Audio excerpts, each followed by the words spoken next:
Hi everyone, in this video we will discuss a poem by Nissim Ezekiel, Night of the Scorpion. Ezekiel was born on 16 December 1924 and died on 9 January 2004. Ezekiel एक Indian Jewish poet, playwright and critic थे। निसिम एजिकल को widely regard किया जाता है as father of modern Indian English poetry. Ezekiel was awarded with Sahitya Academy Award in 1983 and he also received Padma Shri Award. निसिम एजिकल के कुछ famous works हैं night of the scorpion, latter day songs, poet lover bird watcher and etcetera. आज इस video में हम उनका work night of the scorpion को डिस्कस करेंगे। ये पोएम 1965 में पब्लिश की गई थी in the collection the exact name. ये एक नैरेटिव पोएम है जिसमें जो पोइट हैं वो अपनी एक एपिसोडिक मेमोरी को डिस्क्राइब करते हैं। पोइट उस रात की बात करते हैं जब उनकी मदर को एक स्कॉर्पियन ने स्टंग कर लिया था और उस पूरे एपिसोड को, उस पूरी मेमोरी को पोइट इस पोएम में बताते हैं। ये poem it is written in 47 lines which is divided into 8 stanzas and ये एक फ्री वर्स में लिखी गई है। इस पोएम की कोई राइमिंग स्कीम नहीं है। इस पोएम का जो थीम है that is superstition versus science. इसमें पोइट याद करते हैं कि कैसे जब उनकी मदर को बिच्छू ने काटा था तो जो वहाँ के लोग थे वो अपनी सुपरस्टिशियस जो बातें थी, मान्यताएं थी, उन पे फोकस कर रहे थे, ना कि एक साइंटिफिक सॉल्यूशन निकालने की बजाय। Start with the pome. I remember the night my mother वो स्टंग बाय अ स्कॉर्पियन।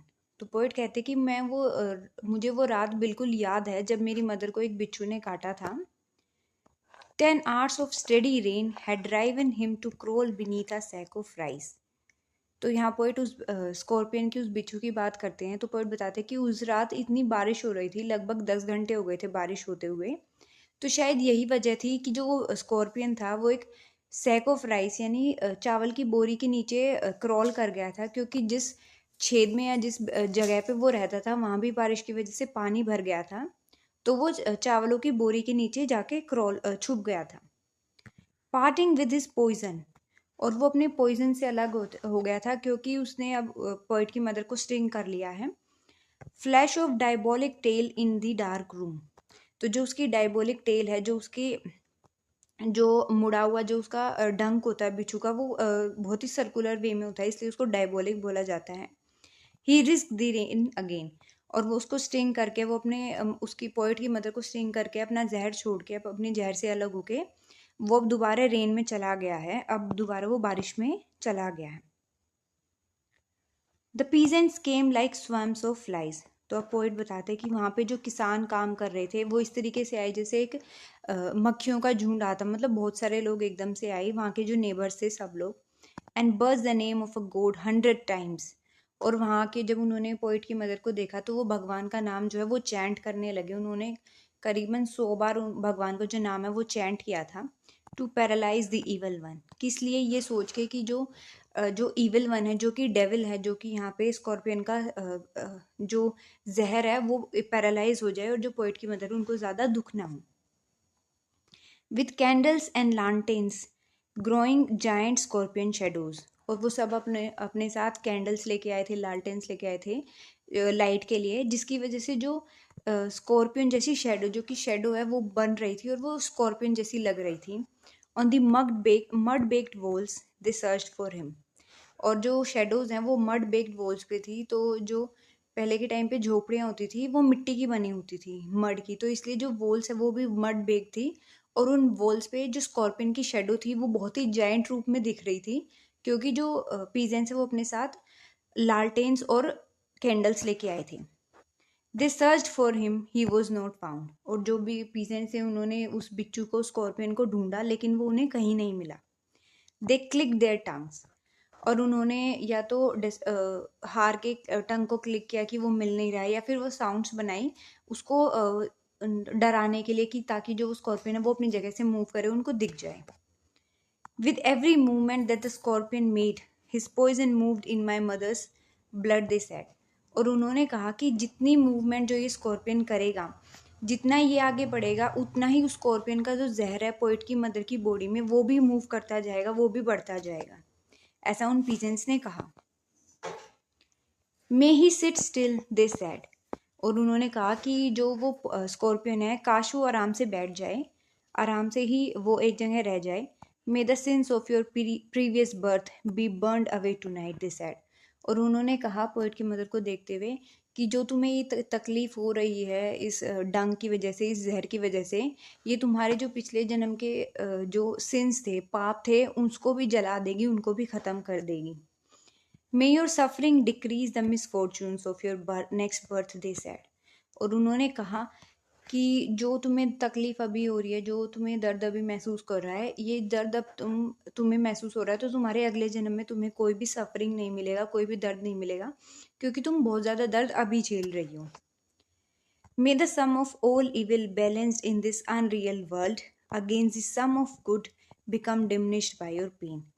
तो वो कह रहे हैं कि इस दुनिया में जितनी भी इविल हैं, जितना भी दुख है, जितनी भी तकलीफ़ें हैं, वो सब बैलेंस हो जाए किससे, जो गुडनेस है, जो तुम्हारी जो गुडनेस है, तुमने जो अच्छे काम किए उस गुडनेस से ये सब कुछ बैलेंस हो जाए, जिसकी वजह से जो तुम्हारा पेन है वो भी कम हो जाएगा।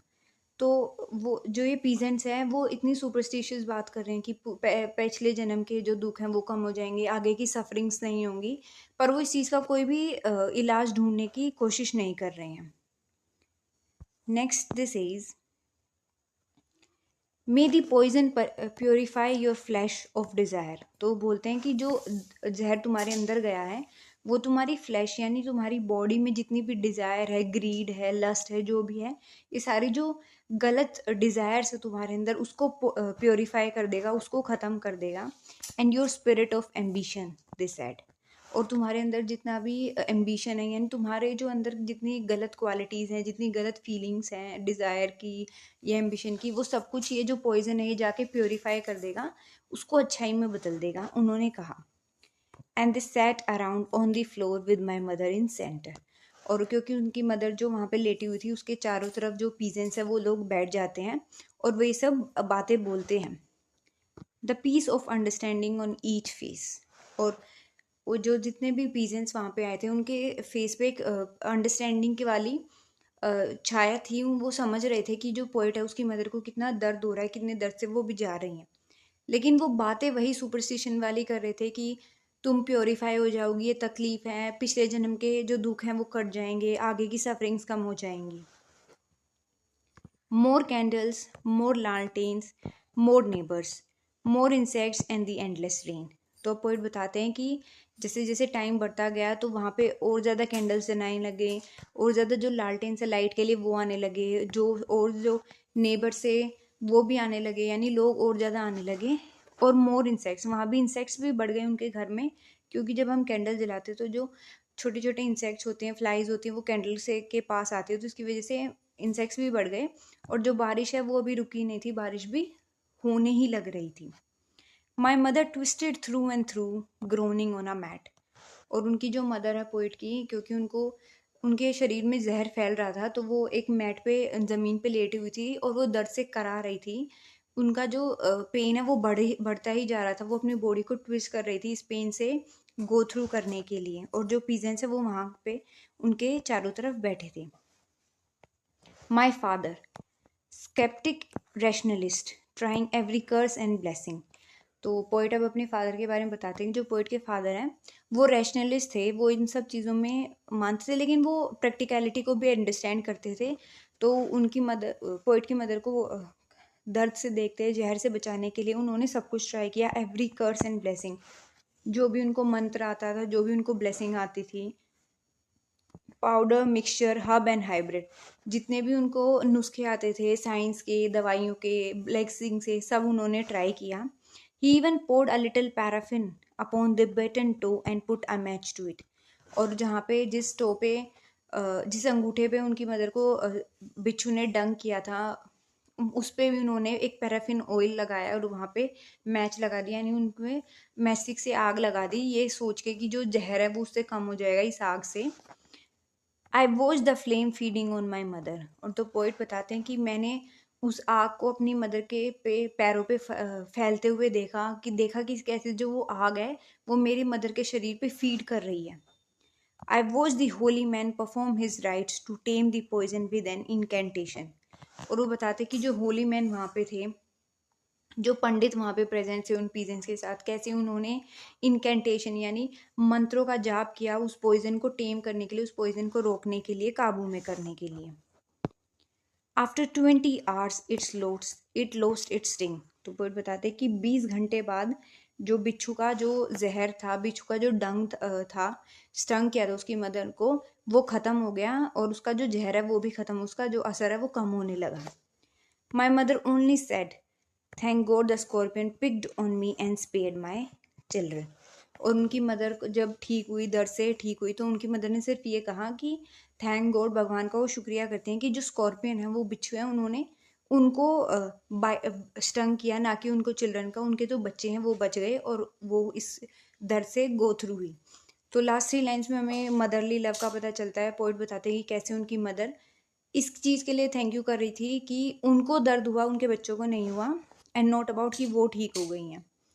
तो with this was for the poem. और हमें सुपरस्टिशन का पता चल रहा है कि कैसे जो पीजेंट्स है वो इन सफरिंग्स को, कैसे इस दर्द को हमारी जो रियल लाइफ की सफरिंग्स हैं उनसे जोड़ते हैं, ना कि साइंटिफिक जो इस चीज़ का जो प्रॉब्लम का सॉल्यूशन था उन्होंने वो फाइंड करने की बजाय उन्होंने अपने सुपरस्टिशंस को, अपनी रिचुअल्स को, अपनी राइट्स को ही ज़्यादा अहमियत दी।